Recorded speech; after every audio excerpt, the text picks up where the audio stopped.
আচ্ছা, আমার চাদর যদি আপনাকে বসার জন্য দিই, আপনি কি বসবেন? কথা বলেন না, বসবেন? না, আমার তো এটা 200 টাকার চাদর, হয়তো 500 টাকার চাদর। নবীর চাদর যদি আমি পাইতাম, পৃথিবীর সমস্ত সম্পদ বিক্রি করে চাদরটা কিনে নিতাম। কারণ ওই নবীর চাদরটা যদি আমার কাছে থাকতো, মনে করতাম আমার জীবনের সবকিছু আমি পেয়ে গেছি। সুবহানাল্লাহ বলেন। বিশ্বনবী বললেন, আমার চাদরে বসো। সাহাবী বললেন, নবী আপনার চাদরে কেন?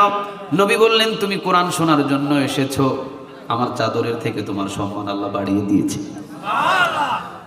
কোরআন শুনতে আসলে যদি নবীর চাদরে বসার জায়গা পায়, তাহলে কোরআন শুনতে আসলে আমাদের সম্মান আর মর্যাদা বাড়ায় দিবেন তিনি কে?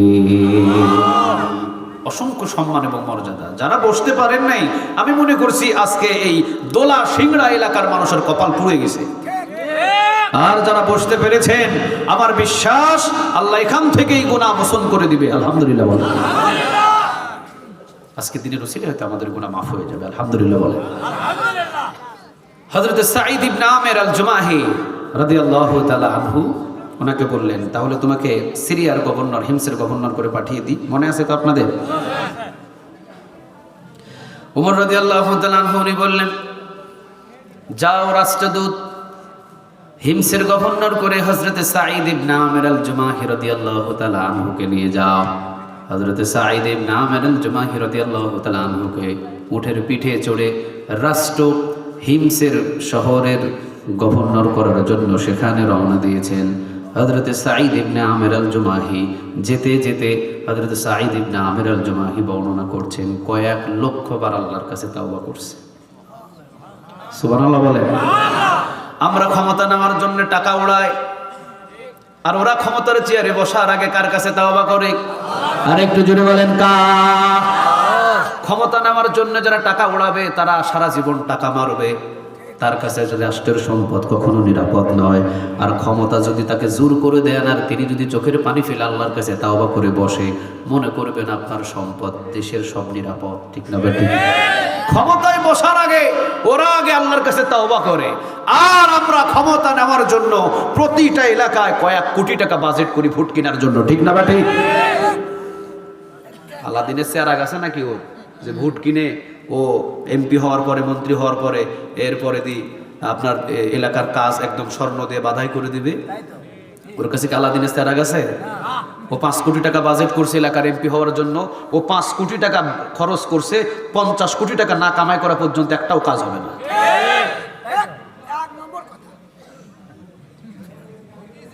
আল্লাহ যেন এগুলো থেকে আমাদের হেফাজত করে, বলেন আমিন। আর একটু জোরে বলেন আমিন। 1 পোয়া বাইল্লা মাছের দাম আছে 50 টাকা। 1 পোয়া বাইল্লা মাছের দাম আছে 50 টাকা। একটা টিমের দাম আছে 10 টাকা। আর আপনার মতো কিছু ইমানদার আছে, একটা 10 বিস্কুট, একটা রংচার জন্য একটা ভোট বিক্রি করে দেয়। ঠিক না বেটি? কত বড় বেকুব এই বাংলাদেশের জনতা, আর কতকাল বেকুব থাকবে, কতকাল বেকুব থাকবে বাংলাদেশের জনতা। আল্লাহ এগুলো থেকে আমাদের হেফাজত করুক, বলেন আমিন। আর একটু জোরে বলেন আমিন। হযরত সাঈদ ইবনে আমির আল-জুমাহি কয়েক লক্ষ বার এই উটের পিঠের উপরে বসে বসে উনি আল্লাহর কাছে তাওবা করেছেন। ওমর তো বানাবেই বানাবে, আর ওমরের ভিতরে তো যেটা আছে, উনি তো বানাইছে ওই উদ্দেশ্যে যে, সাঈদ তুমি আমারে সাবধান করছো না, ঠিক আছে, তোমারে আমি সবচেয়ে ধনী এলাকার গভর্নর করে পাঠাইলাম, দেখবো 2-4-5 বছর পর তুমি মাল কামায়া তুমি সব ভুলে যাইবা। এই জন্যই ওরে বানাইছে। সম্পদ তো মরা মানুষও হাত বাড়ায়। কথা বলেন না কেন? সম্পদ মরা মানুষে হাত বাড়ায়। সম্পদের লোভ, এত লোভ। দুনিয়াটা বানাইছেই তো লোভ লালসা দিয়ে আল্লাহ। দুনিয়াটাকে লোভ লালসা দিয়ে বানিয়ে আপনার সামনে ছেড়ে দিছে। এখন আপনি যদি দুনিয়া ধরেন, আখিরাত হারায় ফেলবেন। আর আপনি যদি লোভ লালসার দুনিয়াটাকে যদি ফেলে দিয়ে যদি আখিরাতটাকে শক্ত করে মজবুত করে ধরে রাখতে পারেন, 12 বছর পর্যন্ত আপনাকে জেলখানায় রাখবে, ফাঁসির কাজটা আপনাকে ঝুলাতে নিয়ে যাবে, এরপর আপনার মুখ থেকে হাসি কেউ ছড়াতে পারবে না। ঠিক না বেঠে? মুখের ভিতরে হাসি ফুটে থাকবে। সুবহানাল্লাহ বলেন। 13 বছর পর্যন্ত বাংলাদেশের মুফাসসিরকে জেলখানায় বন্দী রাখার পর 13 বছর পর যখন ওনাকে হুইল চেয়ারে বলা হলো, হুজুর কেমন আছেন, উনি মুচকি হাসি দিয়ে বলল, আমার মতো ভালো মানুষ কেউ নাই, আমি সব থেকে ভালো আছি। সুবহানাল্লাহ বলেন। দুনিয়া ওদের কাছে আসছে, ওরা পা দিয়ে লাথি দিয়ে দুনিয়ারে ফালাই দিছে।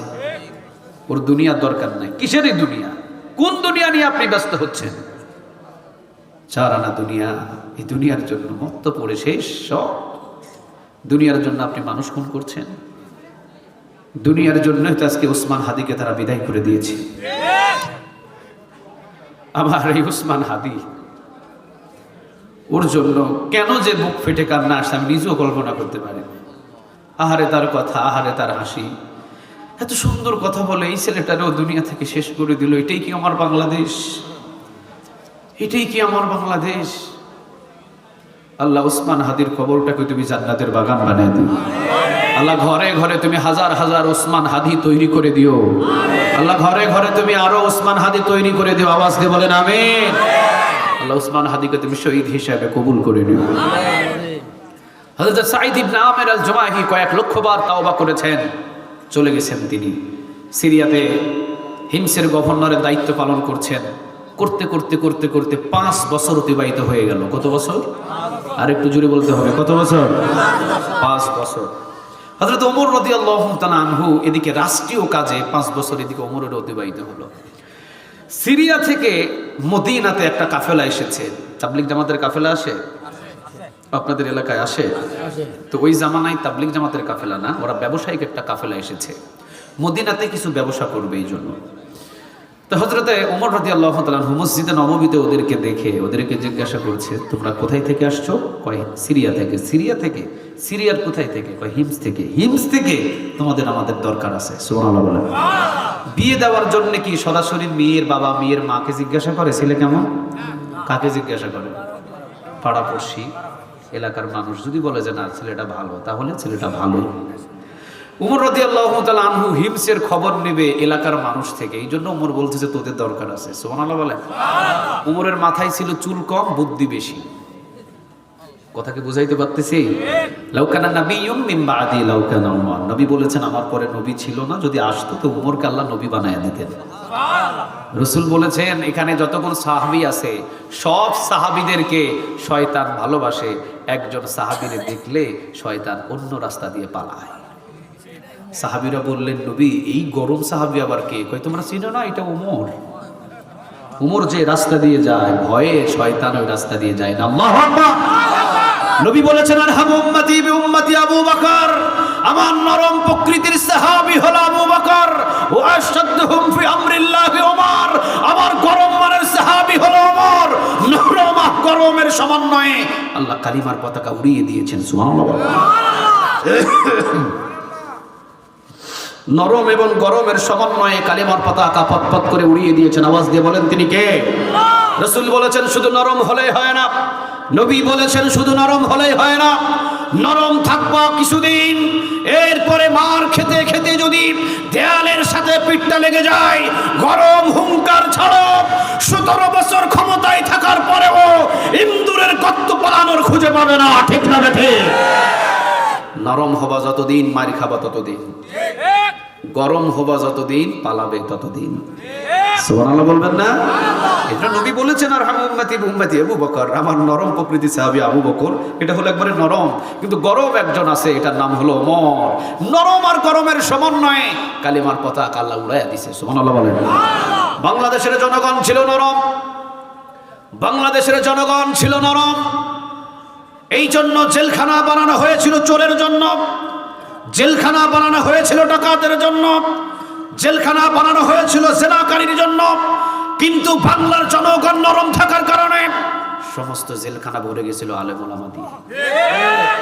কিন্তু যেই দিন জনগণ গরম হয়েছে ওই দিন জেলখানাতে আলেম ওলামাও থাকা লাগে নাই, বরং 45 মিনিটে বাংলাদেশ ছাড়তে বাধ্য হয়েছে। কয়েকজন সামনে কয় ঠিক, বাকিগুলা সব ওইটে।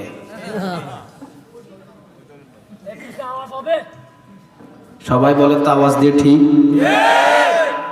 পিছনের গুলো বলছে যে সামনের গুলা বলো, আমরা বাস ছাতা ওইদিকে, বৃষ্টি যেদিকে সে ছাতা ওইদিকে, মানে আমরা আসি। কখনো যদি আবার ওই স্বৈরাচার আসে আমরা ওই দলে ঢুকে যাবো। আব্বাজান ওয়াসায়ালামুল্লাযীনা যালামু আইয়া মুনকালাবি ইয়ানকালিবুন, জুলুমি যে করবে অন্যায় ভাবে, জমিনের উপরে জুলুমি যে করবে, জমিনের উপরে অন্যায়ভাবে মানুষদের উপরে যে অত্যাচার করবে, আল্লাহ বলেছেন তাদেরকে আমি প্রথম দিন ধরি না, দ্বিতীয় দিন ধরি না, তৃতীয় দিন ধরি না, কিন্তু যখন ধরি সোজা হয়ে দাঁড়ানোর কিয়ামত পর্যন্ত আর সুযোগ দিই না। ওই চিন্তা ভাবনা বাদ দিয়ে দেন। আল্লাহ বলছেন ফেরাউনরে ধরি নাই, কিন্তু যেদিন ধরছি সেই দিন আর দাঁড়ানোর সুযোগ দিই নাই। নমরুদরেও ধরি নাই, যেদিন ধরছি দাঁড়ানোর সুযোগ দিই নাই। আব্রাহামরে ধরি নাই, কিন্তু যেদিন ধরেছি দাঁড়ানোর সুযোগ দিই নাই। যতই বলো শর্ট করে ঢুকে যাব, ঢুকতে পারবা, কিন্তু তাওহীদি জনতা তোমাকে ছাড়বে না। 2009 সালের রাজনীতি আর 2025 সালের রাজনীতি রাত দিন তফাৎ। কথা বলেন না কেন? রাত আর দিন তফাৎ। ওই রাজনীতি এখন আর নাই। 2009 সালের রাজনীতি এখন আর নাই। 2009 সালের রাজনীতি আর 2025 সালের রাজনীতি রাত আর দিনে তফাৎ। 19 থেকে 20 যদি আপনি করে ফেলেন, আপনার ঘর বাড়ি এরিয়া গ্রেফতার করে জনগণ, আপনার ঘর বাড়ি এরিয়া সমস্ত কিছু গ্রেফতার করে আপনাকে উঠে নিয়ে যাবে পুলিশ প্রশাসন না, এলাকার ছাত্ররা, এলাকার যুবকরা। তারা খুব সচেতন এখন দেশের জন্য। সুবহানাল্লাহ বলেন। আল্লাহ যেন তাদেরকে কবুল করে, বলেন আমিন। আর একটু জোরে বলেন আমিন। তারা দিল রক্ত, আজকে কিছু মানুষ আছে তাদেরকে ভুলে গেছে, তাদেরকে মনে রাখে না। আহারে, গত 21 তারিখে একটা মাহফিল করছিলাম, ওসমান হাদির জন্য আমি দোয়া করছি। পিছন থেকে এক রাজনীতিবিদ বলতেছে ওর জন্য দোয়া করার কি আছে। আমি বললাম ভাই রে, রক্তের মূল্য এত সহজে ভুলে গেলি। আহা, আল্লাহ যেন আমাদের সবাইকে সহি বুঝ দান করে, বলেন আমিন। 5 বছর পরে হিমসের থেকে একটা কাফেলা এসেছে মসজিদে নববীতে। ওমর রাদিয়াল্লাহু তাআলা আনহু বললেন, তোমাদের আমার দরকার আছে, তোমরা আমার দস্তরখানায় আজকে খাবার খাবে। সুবহানাল্লাহ বলেন। আচ্ছা, জান্নাতে মানুষের দস্তরখানায় একটা গরিব মানুষগুলো খাবার খাবে, এটা কি কেউ মিস করতে পারে? কথা বলেন না, মিস করতে পারে? কাবা ঘরের ইমাম, হজ করতে গেছেন আপনি, কাবা ঘরের ইমাম যদি বলে যে আজকে লাঞ্চ এই মাহফিলের সভাপতি আমার সাথে করবে, কাবা ঘরের ইমামের সাথে, আপনি কি ছেড়ে দিবেন? কথা বলেন, আপনি কি ছেড়ে দিবেন? অসম্ভব।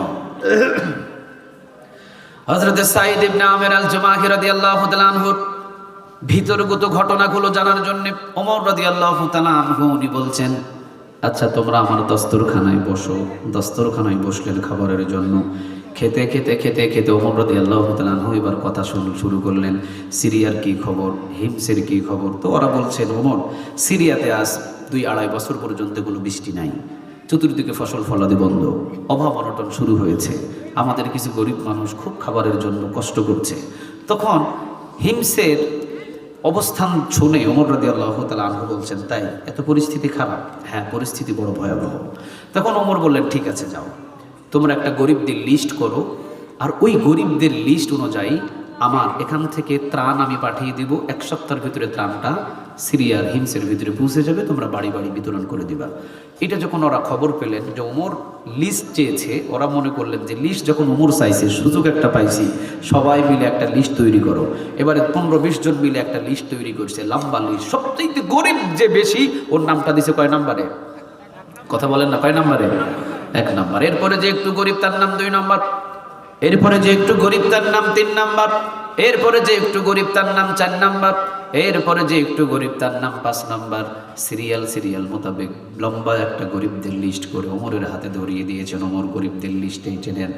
ওমর রাদিয়াল্লাহু তাআলা আনহু গরিবদের লিস্ট দেখে চোখের ভিতরে দর করে পানি পড়ে পড়ে ওই লিস্টের উপরে পড়ছে। সবাই বললেন, ওমর লিস্ট মনে হয় অনেক বড় হয়ে গেছে, এই জন্য আপনি কান্না করতেছেন। ওমর বলতেছে, এই লিস্ট লম্বা হয়েছে, ছোট হয়েছে, এই জন্য আমি কান্না করি নাই।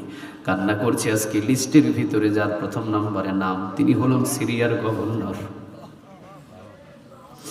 হিমসের গভর্নর হযরত সাঈদ ইবনে আমির আল-জুমাহি রাদিয়াল্লাহু তাআলা আনহুর নাম। এই লিস্টের প্রথম নম্বরে যার গরিবের নাম এসেছে, উনি হলেন সিরিয়ার গভর্নর, যাকে 5 বছর আগে আমি ওমর পাঠাইছি। মনে করছিলাম কত মাল কামাইছি, মনে করছিলাম কত ঈমান বিক্রি করে দিয়েছি, মনে করছিলাম কত সম্পদ 9 থেকে 6 করে ফেলেছি। অথচ এই লিস্টের ভিতরে তোমরা হিমসের প্রথম যে হিমসের গভর্নর, তার নামটা প্রথম নম্বরে লিখেছ। ওরা ওয়াল্লাহি আল্লাহর কসম করে ওমরের সামনে তাকবীর দিয়ে বললেন, আমিরুল মুমিনিন, আমাদের হিমসের ভিতরে সবচেয়ে বড় গরিব হলো আমাদের দেশের গভর্নর। আল্লাহু আকবার বলবেন। কারে বলে ইসলাম, কারে বলে রাষ্ট্র, কারে বলে রাজনীতি? সুবহানাল্লাহ। কারে বলে রাজনীতি? ওমর রাদিয়াল্লাহু তাআলা আনহু কেঁদে দিলেন। কেঁদে দিয়ে রাষ্ট্রদূতকে ডাক দিলেন। ডাক দিয়ে বললেন, কেন আমার হযরত সাঈদ ইবনে আমির আল জুমাহি গরিব থাকবে? 1000 স্বর্ণ মুদ্রা সাথে সাথে রাষ্ট্রদূতকে দিয়ে বললেন, এটা আমি আমার গভর্নর হযরত সাঈদ ইবনে আমির আল জুমাহির জন্য হাদিয়া দিলাম। সুবহানাল্লাহ। উমরের জামানায় 1000 স্বর্ণ মুদ্রা মানে একটা স্বর্ণ মুদ্রা 3.5 ভরি ওজন। স্বর্ণের স্বর্ণ মুদ্রা 1000 উমর হাদিয়া দিলেন হিমসের গভর্নরকে, যাও এটা দিয়ে আসো। আমার সাঈদ কেন গরিব থাকবে? হযরত সাঈদ ইবনে আমির আল জুমাহির জন্য 1000 স্বর্ণ মুদ্রা দিলেন। একটা স্বর্ণ মুদ্রা উমরের জামানায় 3.5 ভরি ওজন। তাহলে 1000 স্বর্ণ মুদ্রা সমপরিমাণ 3500 ভরি স্বর্ণ, কত কোটি টাকা দাম চিন্তা করেন। সুবহানাল্লাহ। রাষ্ট্রদূত নিয়ে গেলেন হযরত সাঈদ ইবনে আমির আল জুমাহি রাদিয়াল্লাহু তাআলা আনহুর দরজায় টোকা দিয়ে ভিতরে প্রবেশ করে বললেন, সাঈদ, এটা ওমরের পক্ষ থেকে চিঠি এবং এই বস্তাটা আপনার জন্য ওমর পাঠিয়েছেন।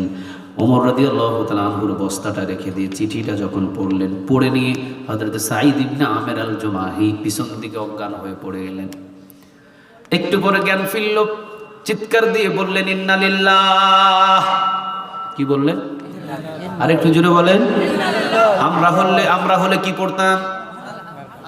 1000 স্বর্ণ মুদ্রা আমরা হলে যে কতবার আলহামদুলিল্লাহ পড়তাম, এটার কোনো হিসাব নাই। কিন্তু হযরত সাঈদ ইবনে আমির আল জুমাহি ইন্না লিল্লাহ পড়ে পিছন দিকে পড়ে গেলেন।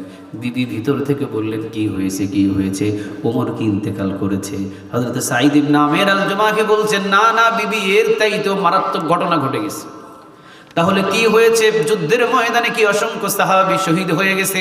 না না বিবি, এর চাইতে মারাত্মক ঘটনা ঘটে গেছে। এবার ভিতর থেকে বিবি বলছেন, আপনি বলেন না কি হয়েছে? ওমরের এই বার্তাবাহক এই চিঠির ভিতরে হযরত সাঈদ ইবনে আমির আল জুমাহি বলছেন, ওমর তো আমার ঘরের ভিতরে দুনিয়া ঢোকায়া দিছে। কি ঢোকায়া দিছে? আর একটু জুড়ে বলেন, কি ঢুকাইয়া দিছে? ও বিবি, 5 বছর পর্যন্ত না, যেদিন থেকে আমি পড়েছি লা ইলাহা ইল্লাল্লাহ, লা ইলাহা ইল্লাল্লাহ, লা ইলাহা লা ইলাহা ইল্লাল্লাহ মুহাম্মাদুর রাসূলুল্লাহ সাল্লাল্লাহু। যেদিন থেকে আমি পড়েছিলাম লা ইলাহা ইল্লাল্লাহ, ওই দিন থেকে কেউ আমার ঘরে দুনিয়া ঢুকাইতে পারে নাই। সুবহানাল্লাহ বলেন। এই বিবি, জীবনে কোনোদিন আমার ঘরে কেউ দুনিয়া ঢুকাইতে পারে নাই। আজকে ওমর দুনিয়া আমার ঘরে ঢুকাইয়া দিছে। এই দুনিয়া যতক্ষণ আমার ঘরে থাকবে ততক্ষণ তো আমার পেরেশান। বিবি, তাড়াতাড়ি রাষ্ট্রদূত ঘরের ভিতরে থাকবে এবং আমার হাতে এই ওমরের পত্রটা থাকবে। তুমি যতক্ষণ পর্যন্ত সমস্ত স্বর্ণ মুদ্রা সিরিয়ার গরিবদের মাঝে বিলিয়ে না আসতে পারবে, ততক্ষণ রাষ্ট্রদূতকে ঘর থেকে বাইর হতে দিব না। সুবহানাল্লাহ। বাড়িতে গিয়ে বললেন, উপস্থিত 1000 স্বর্ণ মুদ্রা দিয়েছেন ওমর। উপস্থিত 1000 স্বর্ণ মুদ্রা না বিলীন হওয়া পর্যন্ত, গরিবদের বাড়ি বাড়ি না পৌঁছানো পর্যন্ত, যেই রাষ্ট্রদূতকে হযরত সাঈদ ইবনে আমির আল জুমাহি রাদিয়াল্লাহু তাআলা আনহু বাহির হতে দেয় না, এমন যদি রাষ্ট্রনায়ক একজন যদি বাংলার জমিনে হয়ে যায়, পুরা বাংলার জমিন জান্নাতের বাগান হয়ে যাবে।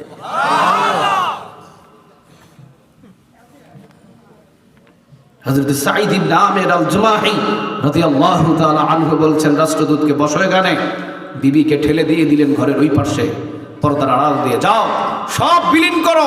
1000 স্বর্ণ মুদ্রা এতিমদের মাঝে, মিসকিনদের মাঝে বিলিয়ে দিয়ে এসে ওমর রাদিয়াল্লাহু তাআলা আনহুর এই রাষ্ট্রদূতকে এসে বলছেন এবং হযরত সাঈদ ইবনে আমির আল জুমাহিকে বলছেন, সবগুলো বিলীন হয়ে গেছে। তখন ওমর এই রাষ্ট্রদূতকে ওমরের চিঠি দিয়ে অপর পৃষ্ঠায় লিখে দিয়েছেন, আমিরুল মুমিনিন, যদি প্রয়োজন হয় আপনি শুধু একবার এই সিরিয়ায় হিমসে এসে দোয়া করে যাবেন, তবে কোনো দিন আর এই গোলামের কাছে দুনিয়াবি কোনো সম্পদ হাদিয়া পাঠাবেন না। লিখে দিয়ে পাঠিয়ে দিলেন। রাষ্ট্রদূত চলে গেলেন মদিনায়। মদিনায় গিয়ে ওমর রাদিয়াল্লাহু তাআলা আনহু বলছেন, এই যে পত্র পাঠিয়েছেন, আর বলেছেন কোনো সম্পদ অথবা কোনো ধনভাণ্ডার যেন তার জন্য হাদিয়া না পাঠানো হয়। শুধু একটা আবদার করেছেন, সেটা হলো আপনি যদি সিরিয়ায় যান, আপনি যদি হিমসে যান, তাহলে হিমসের মাটি ধন্য হয়ে যাবে। সুবহানাল্লাহ বলেন। ওমর রাদিয়াল্লাহু তাআলা আনহু বললেন, খবর দাও, 1 সপ্তাহের ভিতরে আমি ওমর আসবো। কয় সপ্তাহ? 1 সপ্তাহের ভিতরে আমি ওমর আসবো। আপনারা বলেন তো দেখি, এখানে যদি ডক্টর মিজানুর রহমান আজহারি ভাই আসে 1 সপ্তাহ আগে, তো আপনাদের প্যান্ডেলের কাজই শুরু করতে হবে, ঠিক না ভাই? ঠিক। বড় বড় যারা বাংলাদেশের ভিতরে যারা সেলিব্রিটি আছে, রাজনীতিবিদ বলেন আর যারাই বলেন, যে মানুষগুলো জনগণ মানুষদেরকে চিনে, তারা যদি আসে এলাকায়, ওদের জন্য মঞ্চ, ওদের জন্য স্টেজ বানানোর জন্য 1 সপ্তাহ আগে থেকেই তো ব্যবস্থা করতে হবে, ঠিক না ভাই? ঠিক। ওমর আসছেন, ওমর যে কোরআনের ভিতরে ওমরের ডিসিশনে আল্লাহ 21 জায়গায় কোরআনের আয়াত নাজিল করেছে। সুবহানাল্লাহ বলেন। যে ওমর রাদিয়াল্লাহু তাআলা আনহু রাতের বেলা নিজের ঘরে থাকতেন আর অন্য সাহাবীর স্বপ্নের কথা ওমর বলে দিতেন। সুবহানাল্লাহ বলবেন না? হযরত আলী রাদিয়াল্লাহু তাআলা আনহু ঘুমিয়ে আছেন, বিশ্বনবী তখন তো ইন্তেকালে, তখন বিশ্বনবী স্বপ্ন জগতে আলীর কাছে এসেছেন। আলী সালাম দিয়ে বলছেন, ইয়া রাসূলুল্লাহ, আপনি আমার ঘরে? হ্যাঁ আলী, তুমি হা করো। আলী হা করছে, আর নবী ওর আলীর মুখের ভিতরে একটা খুরমা খেজুর হাদিয়া দিছে। সুবহানাল্লাহ। আলী রাদিয়াল্লাহু তাআলা আনহু খুরমা খেজুর স্বপ্নে খেয়েছেন। সকালবেলা ফজর নামাজের আগে আলী রাদিয়াল্লাহু তাআলা আনহু ঘুম থেকে উঠে দেখেন স্বপ্নে দেওয়া নবীর খেজুরের আঁটি মুখের ভিতরে আছে। আঁটিটা রেখে দিয়ে মসজিদে নববীতে চলে গেছেন। ওমরের ইমামতিতে নামাজ শুরু হয়েছে। ওমর ইমামতি, যিনি রাষ্ট্রপ্রধান তিনি মসজিদের ইমাম। সুবহানাল্লাহ বলেন। ওমর রাদিয়াল্লাহু তাআলা আনহু নামাজ পড়াচ্ছেন। নামাজ শেষ হলো, পিছন থেকে একজন বললেন, আমিরুল মুমিনিন, নতুন গাছের খেজুর হাদিয়া দিয়েছি ফজর নামাজের সকল মুসল্লিদেরকে, আমার নতুন গাছের খেজুরগুলো বিলিয়ে দাও। ওমরের কাছে নিয়ে আসা হলো ঝুড়ি। ওমর এক ঝুড়ির ভিতর থেকে 1 মুষ্টি করে দিয়ে সব সাহাবীদেরকে দিচ্ছেন। দিতে দিতে দিতে দিতে সব সাহাবী পার। সিরিয়ালে আসছেন হযরত আলী। আলী রাদিয়াল্লাহু তাআলা আনহু হাত পাতিয়েছেন, মানে ওমর হয়তো একটা খামসা দিয়ে দিবে, কিন্তু আলী রাদিয়াল্লাহু তাআলা আনহু যখন হাত পাতিয়েছেন, ওমর বলছেন, না আলী, হাত নামাও। হাত নামালেন। ওমর বললেন, হা করো। হা করলেন, মুখের ভিতরে একটা খুরমা খেজুর ঢুকিয়ে দিলেন। আলী রাদিয়াল্লাহু তাআলা আনহু বললেন, আমিরুল মুমিনিন, সবাইকে 1 মুষ্টি করে খেজুর দিলেন, আমাকে শুধু একটা দিলেন। ওমর বললেন, আলী রে, কিভাবে তোমাকে 1 মুষ্টি দিব? রাতের বেলা তো আমার নবী তোমাকে একটা হাদিয়া দিয়েছে। রাতের বেলা আমার নবী তোমাকে একটাই হাদিয়া দিয়েছে, এই জন্য আমিও তোমাকে একটাই হাদিয়া দিলাম। কারে বলে? ওমর। মসজিদে নববীতে খুতবা দিচ্ছেন ওমর। 350 মাইল দূরে সাহাবীরা যুদ্ধের ময়দানে বিপদে পড়ে গেছেন। ওমর এই মসজিদে নববী থেকে ইয়াসারি আলাল জাবাল আত-তামিল, এই ডান দিকে গিয়ে পাহাড়ের উপর থেকে আক্রমণ করা শুরু করো, পথ দেখায়া দিলেন। পাহাড়ের ওই পাশে চূড়ায় শত্রু আছে, ডান দিক থেকে ঘুরে গিয়ে আক্রমণ করো। হঠাৎ খুতবা বন্ধ করে দিয়ে যখন সাহাবীদেরকে ইশারা করলেন মসজিদে নববীর, সাহাবীরা বললেন, আমিরুল মুমিনিন, আপনি আছেন মসজিদে নববীতে, কাদেরকে এই রাস্তা দেখালেন? ওমর বললেন, 350 মাইল দূরে যাদেরকে যুদ্ধের ময়দানে পাঠিয়েছি, ওই সেনাপতিকে রাস্তা দেখায় দিলাম। সুবহানাল্লাহ। কি বাড়িতে গিয়ে বলবেন? 350 মাইল দূরে ওমর রাদিয়াল্লাহু তাআলা আনহু যুদ্ধের ময়দানে সাহাবীকে রাস্তা দেখায় দিলেন। কিছু সাহাবী বললেন, ওমর, আমাদের তো বিশ্বাস হলো না, ঠিক আছে, ওই 350 মাইলের দূরের ওই সাহাবীরা যেদিন আসবে ওদেরকে প্রশ্ন করব। যেই দিন মসজিদে নববীতে ওরা ঢুকছে, সেই দিন তাদেরকে এসে জিজ্ঞাসা করতেছে, আচ্ছা অমুক তারিখ অমুক সময় জুমার দিনে খুতবার সময় তোমাদেরকে রাস্তা দেখিয়ে দেওয়া হয়েছিল, আচ্ছা বলো তো দেখি, তোমরা কি ওমরের কথা শুনতে পেয়েছিলে? ওরা বললেন, ওয়াল্লাহি, আল্লাহর কসম, আপনারা মসজিদে নববী থেকে যেইভাবে স্পষ্টভাবে আওয়াজ ওমরের শুনেছেন, আমরাও 350 মাইল দূর থেকে ওমরের আওয়াজটা এইভাবে শুনতে পেয়েছি। এখন বলেন, কারে বলে? ওমর। সুবহানাল্লাহ বলবেন না? ওই ওমর রাদিয়াল্লাহু তাআলা আনহু উনি সিরিয়ায় হিমসের ভিতরে রওনা দিয়েছেন। হিমসের মানুষ পাগল হয়ে গেছে ওমরকে দেখার জন্য। আল্লাহু আকবার। ওমর রাদিয়াল্লাহু তাআলা আনহু রওনা দিয়েছেন হিমসে। হিমসের ভিতরে হযরত সাঈদ ইবনে আমির আল জুমাহি একটা মঞ্চ বানিয়েছেন, লক্ষ লক্ষ মানুষ এসেছেন দেখার জন্য। হযরত সাঈদ ইবনে আমির আল জুমাহি রাদিয়াল্লাহু তাআলা আনহু ওমরের নিচে বসে আছেন, আর ওমর দাঁড়িয়ে থেকে সকল মানুষদেরকে নসিহতমূলক বর্ণনা করছেন। বর্ণনা করতে করতে ওমর বলতেছেন, আচ্ছা ওমর তো পাকা মাল, সুবহানাল্লাহ বলেন, কাঁচা না, আমাদের মতো কাঁচা না। এরকম হাজার হাজার সাহাবীদেরকে ওমর চোখের পলকে গণনা করে শেষ করে ফেলেছেন। আল্লাহু আকবার বলেন। মুনাফিকের জানাজার নামাজে যেতে নবীকে হাত টান দিয়ে বলছেন, আপনি যদি